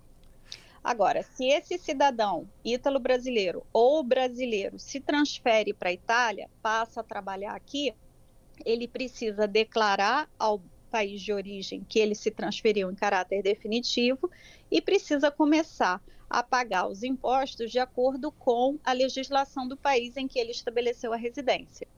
Caso haja ainda negócios, bens, haveres no país de origem, ele pode se valer dos acordos de bitributação para poder evitar os acordos de cooperação para evitar a bitributação entre os impostos dos haveres que ele possui no país de origem e no país de residência.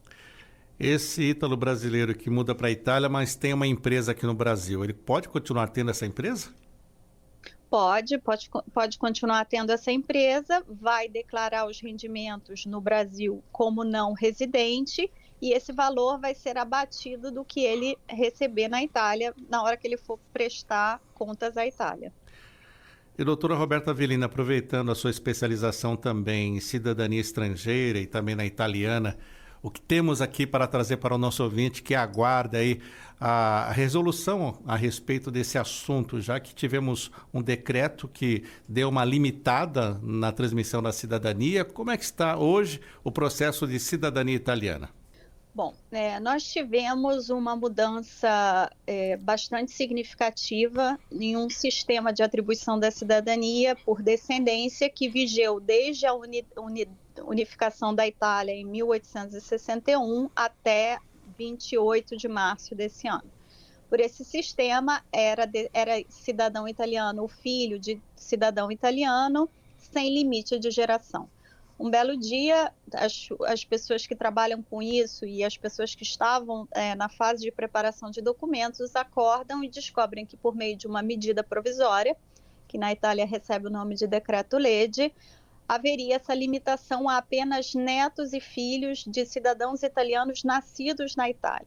Essa notícia pegou todos de surpresa, se utilizou de um instrumento que não é o adequado, porque a medida provisória, como sabemos, é somente para situações excepcionais de relevância, urgência e imprevedibilidade, mas acordamos com essa notícia. Durante o prazo de 60 dias, houve uma expectativa se essas mudanças seriam convertidas em lei ou não. O Decreto-Legge foi convertido em lei em 23 de maio de 2025, com alterações.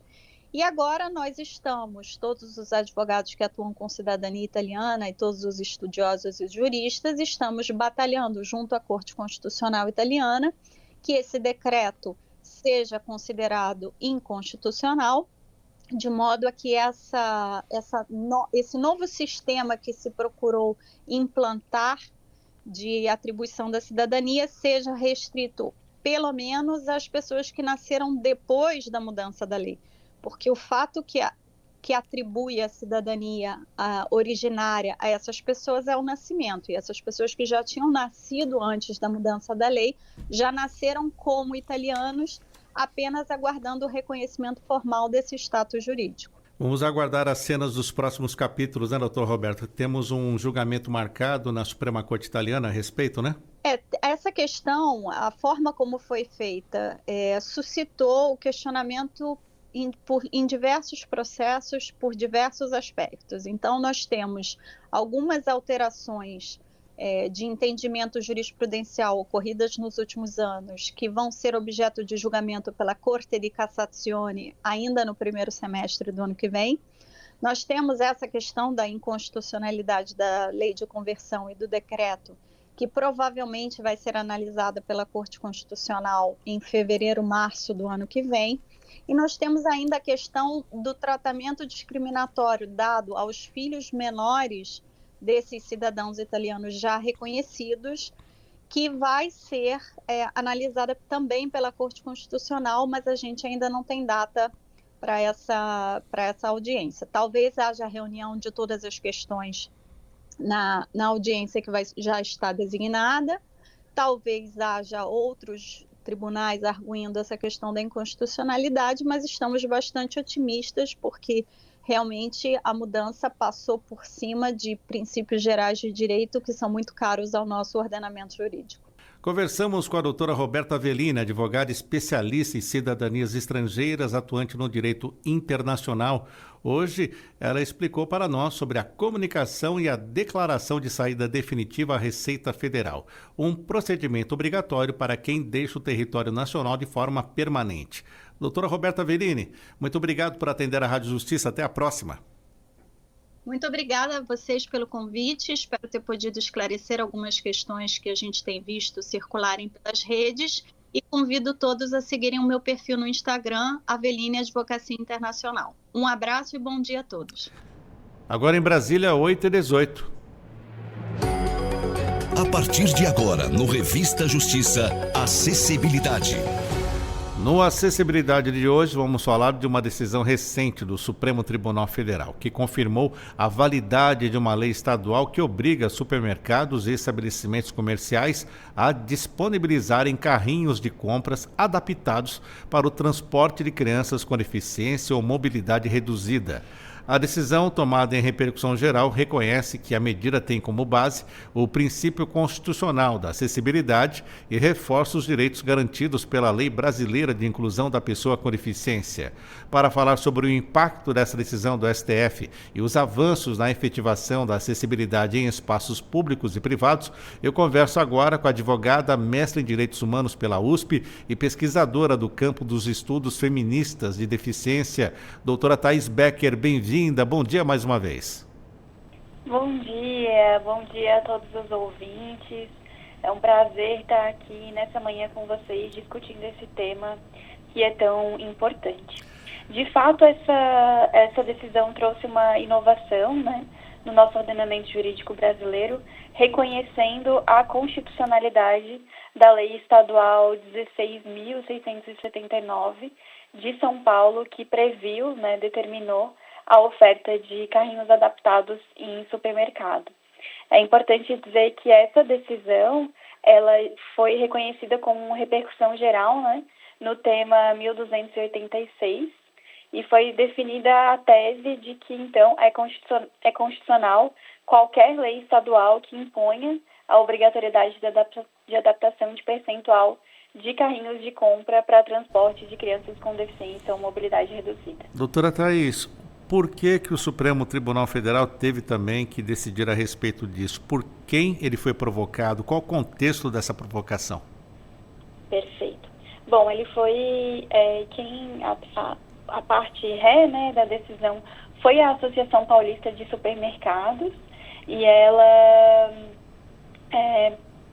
dizia que era inconstitucional a lei por ferir o princípio da livre iniciativa. Então, foram esses os principais argumentos da entidade, né? Uma violação à livre iniciativa por impor um ônus econômico ao setor. Também foi alegado o princípio, afronta ao princípio da isonomia, porque dizia-se que a exigência não abrangia todo o comércio varejista, e eles também argumentaram uma eventual desnecessidade de regulamentação por lei, porque já existiriam outras normas federais que também tratam da acessibilidade. Essa situação que estamos analisando aqui, como então decidiu o ministro Gilmar Mendes? Bom, o ministro, ele rejeitou a tese de violação à livre iniciativa. Ele pontuou que esse princípio, ele não é absoluto, e por isso ele precisa ser conciliado com outros valores constitucionais, e aí ele destaca na decisão a dignidade da pessoa humana e a inclusão da pessoa com deficiência. Em relação à alegada ofensa à isonomia, o ministro Gilmar Mendes, ele considerou lícita e justificada a escolha do legislador em direcionar essa obrigação aos supermercados e aos congêneres. Isso porque ele entendia que esses locais, eles têm uma grande circulação familiar e eles também têm uma estrutura que comporta essa medida da obrigatoriedade, né, de oferecer os carrinhos acessíveis a crianças com deficiência ou baixa mobilidade, sem importar em um ônus desproporcional. Então, ele fez uma aplicação do princípio da proporcionalidade a partir dos 3 critérios que norteiam, né, que é a adequação, a necessidade e a proporcionalidade. Em relação à adequação, o que ele firmou é que essa medida é adequada para possibilitar o transporte das crianças com deficiência no supermercado. É uma lei necessária porque complementa as leis federais, em especial a Lei 10.098, e também é proporcional porque a gente tem no ordenamento jurídico brasileiro outras exigências que também prevê disposições de 5%, a exemplo da reserva de vaga e outros aspectos legais. Estou conversando com a doutora Thaís Becker a respeito de decisão do Supremo Tribunal Federal recente que validou a exigência de carrinhos adaptados para as crianças PCDs em supermercados. Explicando melhor para o nosso ouvinte, essa exigência é percentual, número de carrinhos, como é que está isso definido?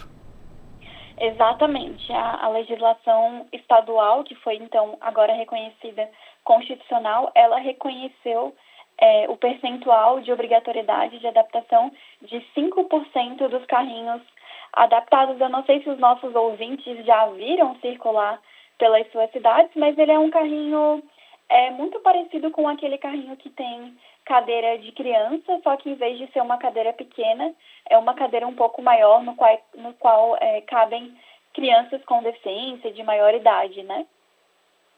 E na opinião da senhora, essa decisão, ela reforça a garantia do direito das pessoas com deficiência? Com certeza. Primeiro, ela está alinhada a parâmetros constitucionais que são essenciais para a garantia do direito das pessoas com deficiência. E aí eu destaco a Convenção da ONU sobre o direito das pessoas com deficiência. Essa convenção, no artigo 9º, ela define que os Estados partes, inclusas a iniciativa privada, né, devem garantir a acessibilidade às pessoas com deficiência. E no artigo 20, ela também define o direito da mobilidade pessoal. É importante dizer que a convenção ela foi reconhecida com status de norma constitucional pelo parágrafo 3º do artigo 5º da Constituição. Então, ela é norma constitucional e, nesse sentido, ela orienta a produção normativa federal e estadual. Então, é um avanço importante e eu acho que eu quero destacar que ela também dialoga com a perspectiva social da deficiência. O modelo social da deficiência entende que a deficiência não é algo que está no corpo da pessoa, né?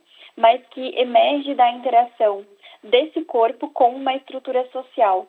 E é nessa interação que as barreiras nascem. E aí você imagina uma mãe, por exemplo, que cuida de uma criança com deficiência que depende de cadeira de rodas. Como que ela vai fazer as compras no mercado se ela precisa empurrar o carrinho e também uma cadeira de rodas do filho? Então, a gente teria uma barreira nesse contexto. E aí a lei vem para reconhecer uma outra possibilidade de arranjo e de acesso àquele serviço, né? Então, com certeza, a lei estadual proposta reforça a garantia dos direitos das pessoas com deficiência. Doutora Thaís, estamos falando de uma lei estadual em São Paulo, mas existem outras leis em outros estados também a respeito disso? Existem, e na decisão o ministro reconheceu que decisões similares já foram tomadas em outros estados, reconhecendo direitos parecidos, assim, né? Então, com certeza, a gente tem essa legislação também em outros estados. Doutora Thaís, a senhora é pesquisadora no campo dos estudos feministas da deficiência. Que olhares esse campo traz para o debate sobre acessibilidade até a autonomia das pessoas com deficiência? A autonomia é um ponto muito sensível e muito caro para os direitos das pessoas com deficiência. Eu, apesar das pessoas não me conhecerem, né, eu sou uma mulher com deficiência, eu uso cadeira de rodas e no meu dia a dia eu também preciso de suporte de outras pessoas. Então, à medida que o ordenamento jurídico brasileiro reconhece essa necessidade de cuidado e passa a pensar quais políticas públicas a gente pode promover para garantir o direito das pessoas com deficiência e acessibilidade, a gente começa a encontrar meios de acessar outros direitos. Então, eu entendo que o direito ao cuidado, que é um direito base para essa lei estadual que foi reconhecida constitucional pelo STF, ele é meio para alcançar outros direitos, para alcançar, por exemplo, o direito à educação, o direito à saúde, o direito ao trabalho. E o modelo social da deficiência, ou a perspectiva social da deficiência, ela nos convida a ter esse olhar, né? O que nós podemos fazer juridicamente para garantir o acesso de pessoas com deficiência em equidade de condições com as demais pessoas. Doutora Thaís, ainda falando desse assunto tão importante, muitas vezes vemos que uma tendência de tratar de acessibilidade, muitos tratam como uma questão técnica e não como um direito humano. O que precisamos mudar nessa percepção? É importante dizer que a estrutura física ela é muito importante para garantir o acesso das pessoas com deficiência a diferentes espaços. Vamos imaginar, por exemplo, uma pessoa que quer sair de casa e comprar um pão na padaria. Pessoas sem deficiência talvez não imaginem quantas barreiras podem existir nesse trajeto para uma pessoa com deficiência visual, por exemplo, que vai precisar se guiar pela linha guia, que são aqueles pisos que tem em algumas calçadas, né, quando estão regulares, ou uma pessoa em cadeira de rodas que não vai encontrar uma rampa para acessar a padaria, isso pensando em algo simples, cotidiano, que é comprar um pão, mas também acontece em dimensões mais amplas, como o acesso a instituições escolares, tanto do ensino básico quanto do ensino superior, o acesso a uma unidade básica de saúde, o acesso a um espaço de lazer como um teatro. Essas barreiras estruturais e arquitetônicas, elas vão fazendo com que as pessoas com deficiência não se sintam convidadas a estar nesses espaços. E, nesse sentido, não se sintam valiosos socialmente, né? A dúvida que nos surge enquanto pessoas com deficiência é: mas será que eu deveria estar ali? Será que eu faço parte desse contexto social na medida em que cotidianamente eu não consigo acessar esses espaços? E aí a legislação vem como uma mensagem, ainda que a gente saiba que na prática temos desafios para implementar essa legislação, mas a garantia do direito e o reforço, né, por meio de decisões judiciais, nos traz também esse aviso: olha, não, vocês é interesse do Estado, é papel do Estado garantir a acessibilidade e a inclusão da pessoa com deficiência. E para encerrarmos, doutora, que mensagem a senhora deixa para o nosso ouvinte sobre o papel de cada um de nós nessa construção de uma sociedade mais acessível e até inclusiva? Eu convido para um olhar atento àquilo que não necessariamente toca a pessoa, mas que toca quem está ao lado, né? Então, eu costumo dizer que todos nós temos pequenos espaços de poder, ainda que não necessariamente dentro de uma instituição do sistema de justiça, ou ainda que não necessariamente em um cargo decisório, mas nós temos pequenos espaços de poder que podem mudar a vida de muitas pessoas. Então, é um convite para olhar, né, para os espaços nos quais a gente está cotidianamente. Foi na padaria, percebeu que não é acessível, pergunta para o dono se ele já reparou que não tem banheiro acessível ou que não tem rampa. Circulou em outros espaços, tenta observar, será que uma pessoa com deficiência consegue chegar aqui? Ou perceber outras práticas também, né? Viu uma pessoa com deficiência que precisa de ajuda, pergunta: eu posso ajudar de que modo? Você precisa de algum apoio? Então, chamar essa responsabilidade pode fazer a diferença para muitas pessoas com deficiência. Conversamos na Rádio Justiça com a doutora Thaís Becker, explicando para nós decisão do Supremo Tribunal Federal recente. Doutora Thaís Becker, ela é advogada, mestre em Direitos Humanos pela USP, pesquisadora no campo de estudos feministas da deficiência, falando sobre essa decisão do STF, que confirmou recentemente a validade de uma lei estadual que obriga supermercados e estabelecimentos comerciais a disponibilizarem carrinhos de compras adaptados para o transporte de crianças com deficiência ou mobilidade reduzida. Doutora Thaís, muito obrigado mais uma vez pela atenção com a Rádio Justiça e até a próxima. Eu que agradeço, um ótimo dia a todos. Sigo à disposição também nas minhas redes sociais, que é Thaís Becker Silveira, e um prazer estar aqui com vocês. Mais uma vez, obrigado, doutora Thaís. É lá na rede social dela com TH, correto, doutora Thaís? Correto, exatamente. Obrigado. 8h32, vamos fazer um intervalo. Na volta tem uma entrevista que vamos acompanhar a respeito da adesão do Brasil ao Acordo de Escazú, que busca garantir a implementação de direitos de acesso à informação ambiental, participação pública na tomada de decisões e acesso à justiça em questões relacionadas ao meio ambiente na América Latina e no Caribe. Já depois do intervalo.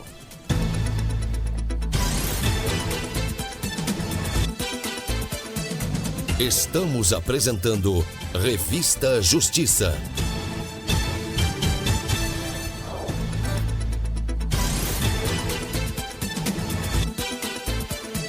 Voltamos a apresentar Revista Justiça.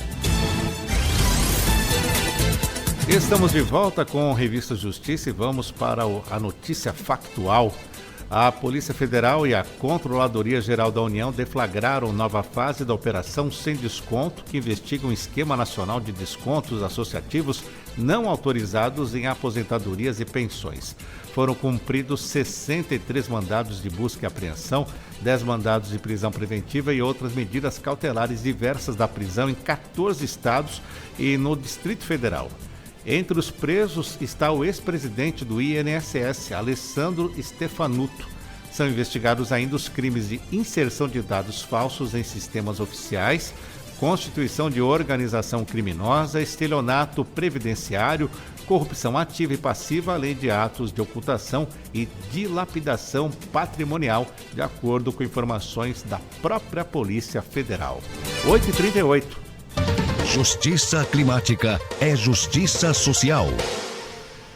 Tratado internacional vai garantir maior proteção socioambiental. A adesão do Brasil ao Acordo de Escazú busca garantir a implementação de direitos de acesso à informação ambiental, participação pública na tomada de decisões e acesso à justiça em questões relacionadas ao meio ambiente na América Latina e no Caribe. O Ministério Público Federal já havia se manifestado reiteradamente pela urgência da tramitação da inserção do acordo no ordenamento jurídico brasileiro, com o objetivo de alinhar o país a compromissos internacionais de transparência e proteção ambiental. Quem explicou esta aprovação na Câmara dos Deputados desse tratado internacional foi o Procurador da República, Nicolau Dino, em entrevista concedida ao repórter Marcelo Della Libra. Vamos acompanhar. A Câmara dos Deputados aprovou a adesão do Brasil ao Acordo de Escazú, tratado internacional que garante mais transparência, participação social e acesso à justiça em questões ambientais. Para entender o impacto dessa decisão, conversamos a partir de agora com Nicolau Dino, subprocurador-geral da República. Seja bem-vindo à Rádio Justiça, doutor Nicolau. O que representa para o Brasil a aprovação do Acordo de Escazú pela Câmara dos Deputados? Olha, é um importante passo rumo ao suprimento, inclusive, de uma omissão que vem desde 2018. É importante dizer que o Brasil assinou o acordo, esse acordo regional importantíssimo, em setembro de 2018. Entretanto, somente agora começa a ser efetivamente ratificado no Congresso Nacional a partir dessa aprovação na Câmara dos Deputados. É um importante passo, como disse, para efeito de transformar esse acordo já com a sua ratificação em um instrumento normativo que ingressa por força da previsão constitucional, ingressa no nosso ordenamento jurídico para que dele se extraiam importantes vetores para o incremento da nossa legislação ambiental, do nosso edifício jusnormativo ambiental. Doutor Nicolau, na prática, quais direitos e garantias esse tratado traz aí para a população e também para o meio ambiente?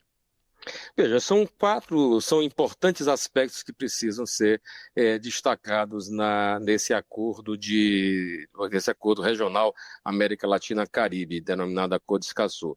Ele prevê importantes avanços, como, por exemplo, na questão de acesso à informação ambiental, geração e divulgação de informação ambiental. É importante dizer que a informação ambiental é fundamental para que isso potencialize os mecanismos de controle social em relação às medidas que são adotadas no campo da proteção e promoção do direito ao ambiente e também no campo de atividades que podem causar lesão a esse bem ambiental.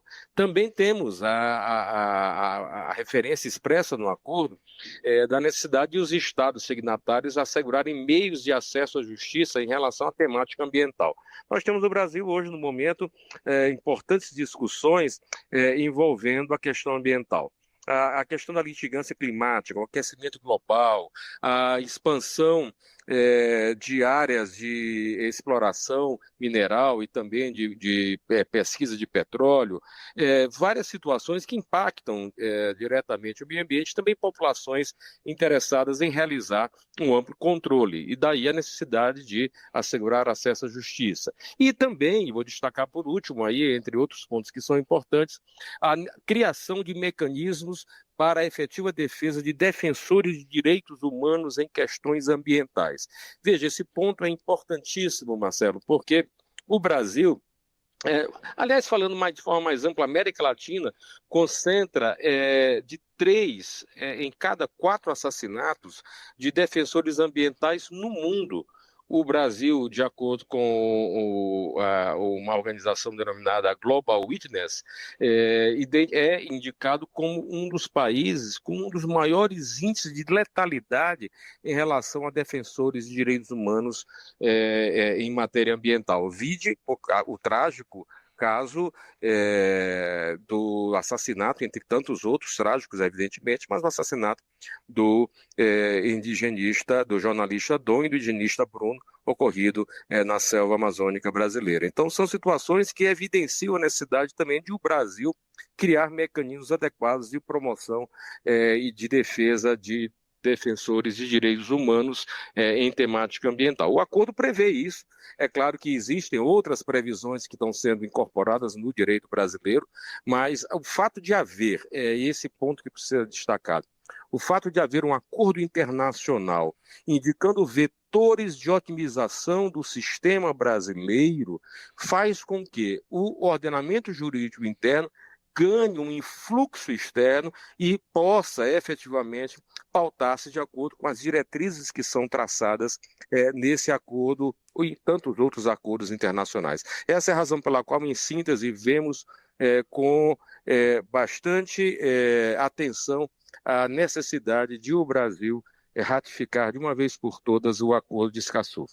A América Latina, doutor Nicolau, ela passa então a ter esse acordo que até então não existia, um acordo similar a ele, né? E a legislação brasileira, como o senhor iniciou dizendo aí, já prevê mecanismos de participação e também de controle nesses sistemas ambientais?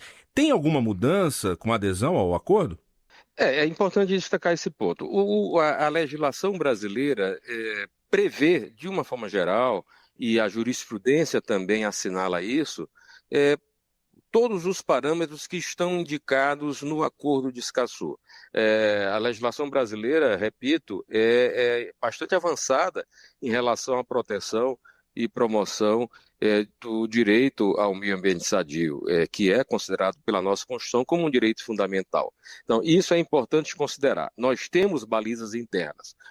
Qual é o significado do acordo? É o incremento, é o reforço que vem a partir da legislação externa, do chamado direito convencional internacional, que se agrega ao nosso direito, que ingressa no nosso ordenamento jurídico e traz cláusulas de reforço às disposições do direito brasileiro. Então, são mecanismos que se acoplam, criando uma grande malha que reforça a proteção jurídica do meio ambiente e também a proteção de direitos humanos quando se trata, evidentemente, da temática ambiental, porque não há que se falar em meio ambiente sem considerar correlatamente a necessidade também de assegurar direitos humanos, até porque o direito ao meio ambiente sadio é um direito fundamental e a sua promoção tem relação direta com a qualidade, a melhoria e o aprimoramento de direitos humanos de uma forma geral. Doutor Nicolau, o senhor acredita que, aproveitando o momento também, né, que a entrada em vigor desse tratado ela pode influenciar a postura do Brasil em fóruns internacionais também, como está acontecendo aqui em Belém com a COP30?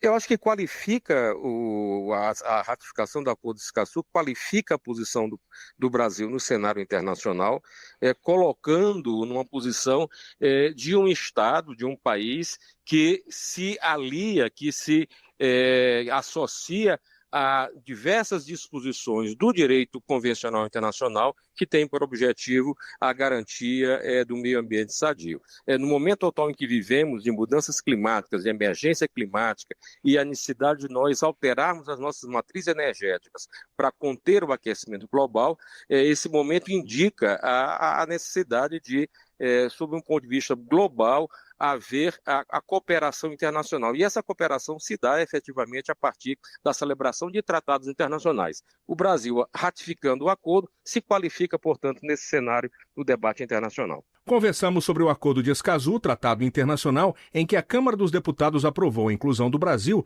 e que reforça o direito à informação, à participação e à justiça ambiental. Agradecemos ao subprocurador-geral da República, Nicolau Dino, pela entrevista e pelos esclarecimentos. Muito obrigado. Disponha sempre, Marcelo.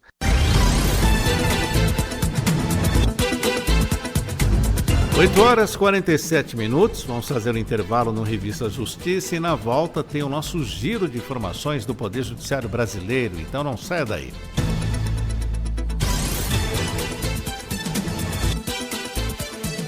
Estamos apresentando Revista Justiça.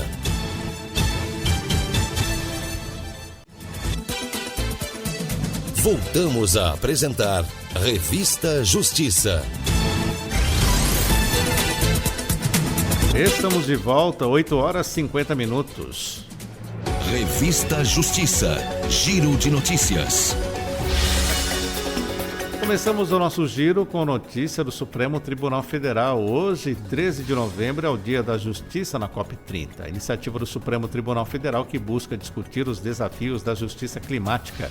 Quem tem mais detalhes é a repórter Fernanda Porto. Bom dia, Fernanda. Bom dia, Sérgio Duarte, bom dia a todos os ouvintes aqui ligados no Revista Justiça. Pois é, dia 13 de novembro, instituído o Dia da Justiça na COP30 pelo Supremo Tribunal Federal, pelo ministro Edson Fachin, que é o presidente da corte, né? Ele daqui a pouco vai participar deste evento que vai começar agora no período da manhã. Então participam o presidente do Supremo Tribunal Federal e do CNJ, o Conselho Nacional de Justiça, o ministro Edson Fachin, e também a ministra do Meio Ambiente, Mudança do Clima, né, Marina Silva, o presidente da COP30, o embaixador André Correia do Lago, e o presidente do Superior Tribunal de Justiça, o ministro Herman Beigemann.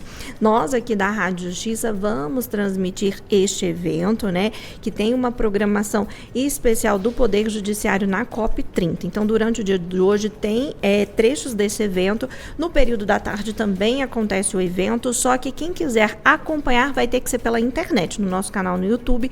Isso porque nós temos sessão plenária no Supremo Tribunal Federal, sessão plenária física, e é nossa tradição aqui, né, Sérgio? A gente sempre transmite as sessões ao vivo aqui em nossas emissoras. Então, para esclarecer melhor o Dia da Justiça na COP30, né, marcado para hoje, dia 13 de novembro, esse evento reúne representantes do Supremo Tribunal Federal, do Conselho Nacional de Justiça, dos tribunais superiores e de cortes constitucionais de diversos países. Estão previstas mesas de diálogos entre magistrados, brasileiros e estrangeiros, com debates entre representantes do sistema da ONU, né, da Organização das Nações Unidas, também da academia, ou seja, de faculdades, de universidades brasileiras e também estrangeiras, e instituições financeiras multilaterais, além de ONGs ambientais. A discussão, o foco dessa discussão é essa declaração de juízes sobre mudança do clima para orientar, então, a atuação judicial neste tema, que é um tema que está em voga, é um tema difícil, porque envolve muitas questões aí, envolve direito ambiental e direito fundamental, enfim, direitos sociais. Então, o objetivo é promover essa cooperação internacional entre sistemas judiciais e identificar caminhos comuns para enfrentar a crise climática a partir da perspectiva do direito. Então, como eu disse, nós vamos passar todas essas informações desse evento marcante do Dia da Justiça na COP30 durante a nossa programação de hoje, Sérgio. Obrigado, Fernanda Porto, pelas informações ao vivo aqui no estúdio da Rádio Justiça. Agora vamos até o Superior Tribunal de Justiça. Falha de segurança do banco afasta a alegação de culpa concorrente do consumidor em caso de golpe. Quem fala com a gente é o repórter Tiago Omide. Bom dia, Tiago. Olá, Sérgio. Bom dia para você, bom dia também aos ouvintes da Rádio Justiça. A terceira turma aqui do STJ, Sérgio, decidiu de forma unânime que não cabe reconhecer culpa concorrente do consumidor em casos de fraudes bancárias decorrentes de falhas de segurança das instituições financeiras. No caso analisado, um cliente foi vítima de golpe da mão fantasma, quando um estelionatário, fingindo ser o funcionário do banco, induz a instalar um aplicativo que permitiu, aí, nesse caso, o acesso remoto à conta. Com isso, o criminoso realizou um empréstimo de R$45 mil e diversas transações incompatíveis com o perfil da correntista. Em primeira instância, o banco foi condenado a restituir integralmente os prejuízos, contudo, o Tribunal de Justiça do Distrito Federal e dos Territórios reconheceu culpa concorrente da vítima e reduziu a indenização pela metade. Aqui no STJ, o colegiado da terceira turma deu provimento ao recurso e determinou que o banco indenize integralmente a correntista pelos danos sofridos. O relator desse caso foi o ministro Ricardo Vilas Boas Cueva, que afirmou que os bancos têm o dever de adotar e aprimorar mecanismos de segurança que identifiquem operações atípicas, sob pena de configurar defeito na prestação do serviço. O ministro destacou que o cliente busca segurança ao contratar os serviços bancários e não assume risco maior por usar ferramentas digitais. Ele explicou que a culpa concorrente só se aplica quando a vítima age conscientemente, de modo a aumentar o risco de dano, o que não ocorreu nesse caso, pois a cliente foi enganada por um fraudador que se passou por funcionário do banco. É com você, Sérgio. Obrigado, Tiago Omide, pelas informações ao vivo, diretamente do Superior Tribunal de Justiça. Agora vamos até o Tribunal Superior do Trabalho. O TST realiza nesta manhã uma audiência pública para debater questões jurídicas envolvendo a competência da Justiça do Trabalho para julgar incidentes de desconsideração da personalidade jurídica de empresas em recuperação judicial. Rafael Oliveira, bom dia. Olá, Sérgio. Bom dia para você, bom dia a todos que nos acompanham. A audiência, que será realizada na manhã desta quinta-feira, faz parte de um incidente de recurso repetitivo sob relatoria do ministro Amaury Rodrigues. A iniciativa busca colher depoimentos técnicos e experiências práticas para subsidiar a análise do TST sobre um tema que tem gerado controvérsias nos tribunais trabalhistas. A audiência abordará 3 perguntas centrais. Se a Justiça do Trabalho é competente para processar e julgar o incidente de desconsideração da personalidade jurídica em face de empresa em recuperação judicial, prosseguindo com a execução contra o sócio, se essa competência permanece após as alterações feitas pela Lei 14.112 de 2020 na Lei 11.101 de 2005 e se a existência de regulamentação própria na Lei de Recuperação Judicial afasta a aplicação da chamada teoria menor da desconsideração da personalidade jurídica, exigindo a adoção dos requisitos da teoria maior. Essas questões têm impacto direto sobre a efetividade das execuções trabalhistas em casos que envolvem empresas em recuperação judicial. A definição da competência da Justiça do Trabalho nesse tipo de incidente influencia diretamente a celeridade da execução trabalhista e a segurança jurídica das empresas em recuperação. A audiência pública prevista no artigo 983 do Código de Processo Civil é uma ferramenta de participação democrática que permite que especialistas, entidades e interessados contribuam para a formação do entendimento do tribunal. É isso, Sérgio. Volto com você. Obrigado, Rafael Oliveira, ao vivo, direto do TST. Ficamos por aqui com Revista Justiça. Rádio Justiça, FM 104,7, Secretaria de Comunicação Social, Supremo Tribunal Federal. Bom dia a todos.